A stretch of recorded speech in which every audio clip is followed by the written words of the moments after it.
Hello and welcome to this week's edition of CTN Community Update. More than 3 months after Coon Rapids experienced one of the worst storms in decades, residents are still recovering from the damage left behind. And as CTN's Jordan Rylance reports, the sheer volume of requests has forced the city to modify how it's handling inspections. This is a major event. The hailstorm Coon Rapids experienced June 11th means hundreds of homes are in need of repair. In fact, it has more than doubled the amount of permits issued by the city in recent months. On average, the city issues less than 1,000 permits a month, but this year that number spiked to 1,800 in July and nearly 2,500 in August. Golf ball size hail destroyed siding and roofs and left homeowners like Mary Lee Greeley in shock. We were taken off guard. I had ice in the flower beds until 3 in the afternoon, and it came more at like 8:45 in the morning. With the storm came the damage, and for Mary Lee, who has called Coon Rapids home since 1978, it was the first time she ever filed a claim. The city came by and examined it afterwards, and I was actually in the house. He talked to our son, and it was done before I even realized he was here. But the city, along with local contractors, are trying to keep up with the demand for materials, permits, and inspections. There's gotten to be material backlogs and dumpster backlogs and disposal backlogs. And so that's delaying the response time for these contractors. When it comes to city inspections, which are required after a permit is pulled, processes have had to change a bit due to the volume of work. 4 inspectors are performing about 80 inspections a week, and inspections are being tackled in larger areas at once. We're trying to handle it in blocks, and we're trying to handle it in certain areas and certain neighborhoods to save on travel time, so we're not driving from one end of the city to the other, which can take up to 20 minutes. Since Blaine and Coon Rapids were both hit hard by the storm, Brady advises people to be patient with the repair process. We're not doing a scheduled time inspection unless there's a problem or a complaint. We're putting them into a separate folder, and we're doing them as we have time.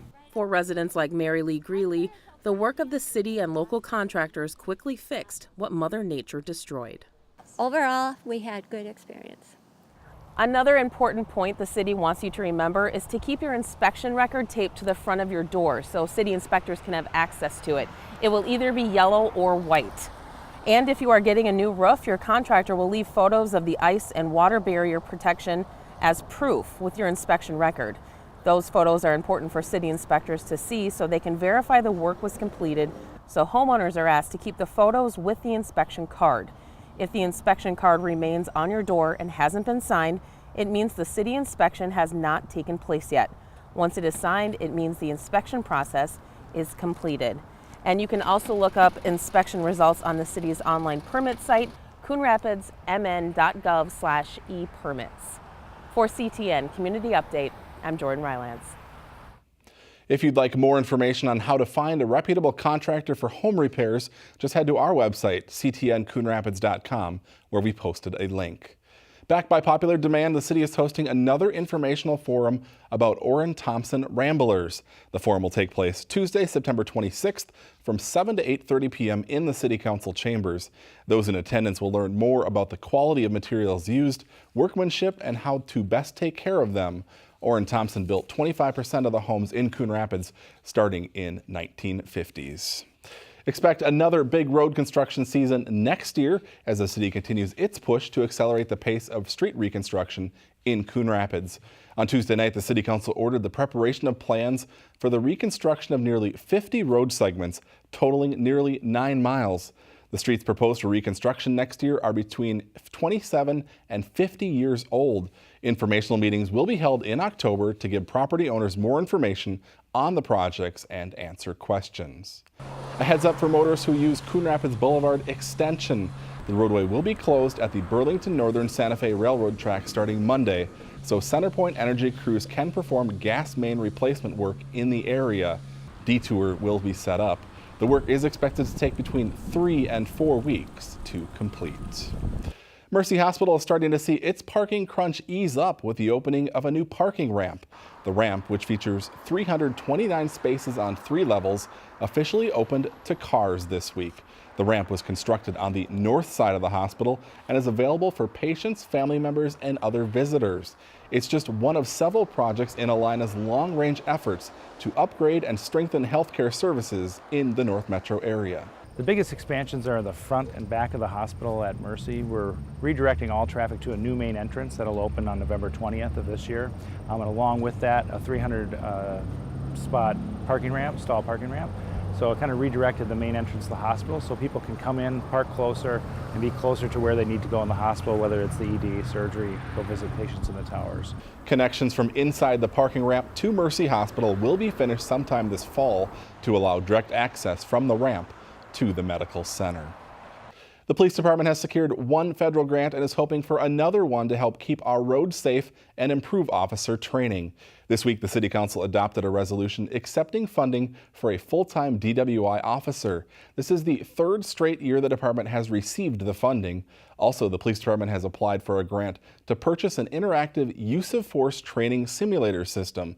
The system helps officers improve their verbal communication skills in different scenarios. Only want to see you laughing in the purple rain, purple rain, purple rain. More than 1,000 people turned out at the Coon Rapids VFW last weekend for the 3rd annual Law Enforcement Appreciation event.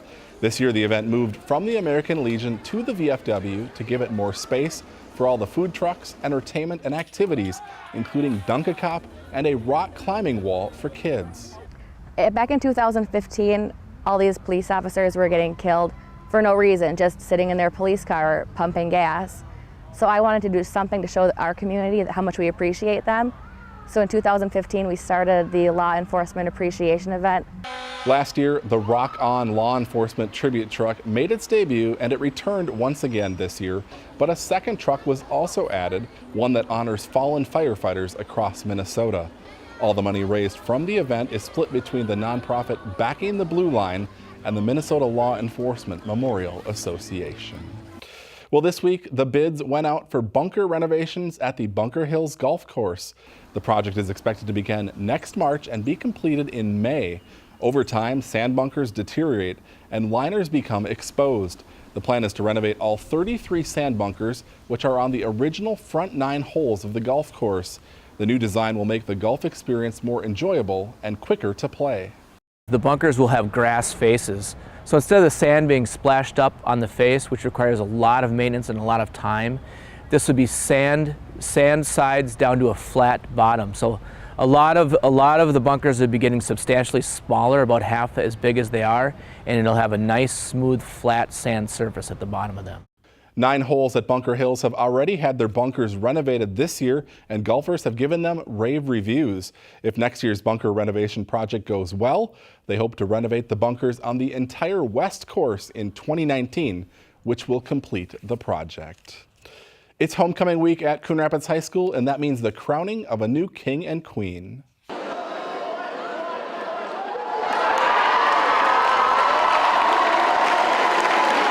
Seniors Roland Green and Lauren Koss were named Homecoming King and Queen during the coronation ceremony on Tuesday morning. Following the ceremony, the new king and queen took a lap around the field house. They also posed for pictures. The crowning of a new king and queen is an annual tradition during homecoming week.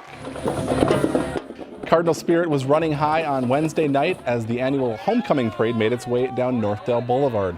Coon Rapids Police Chief Brad Wise served as Grand Marshal for this year's parade, which features students from different clubs and organizations within the school showing off their Cardinal pride. Of course, all those events lead up to the main event, which kicks off tonight at 7 o'clock when the Cardinal football team hosts the Irondale Knights. You can watch the game live right here on CTN. It will also be streamed live on our Facebook page and YouTube channel. And if you miss it, be sure to watch for replays of the big game all weekend long. The newest team in the U.S. Premier Hockey League will play its first home game this weekend. The Minnesota Blue Hawks, which calls the Coon Rapids Ice Center home, won its first 2 games of the season on the road. Tonight, they take on the Minnesota Moose out of Blaine. The puck drops at 7 p.m. The team, which is owned by several people, including Wild head coach Bruce Boudreau, is renting ice time for the games. The league is open to hockey players between the ages of 16 and 20. The Blue Hawks will play a total of 44 games this season, which continues into February. All right, that's going to do it for our show today. Thanks for watching. We'll see you back here again next week.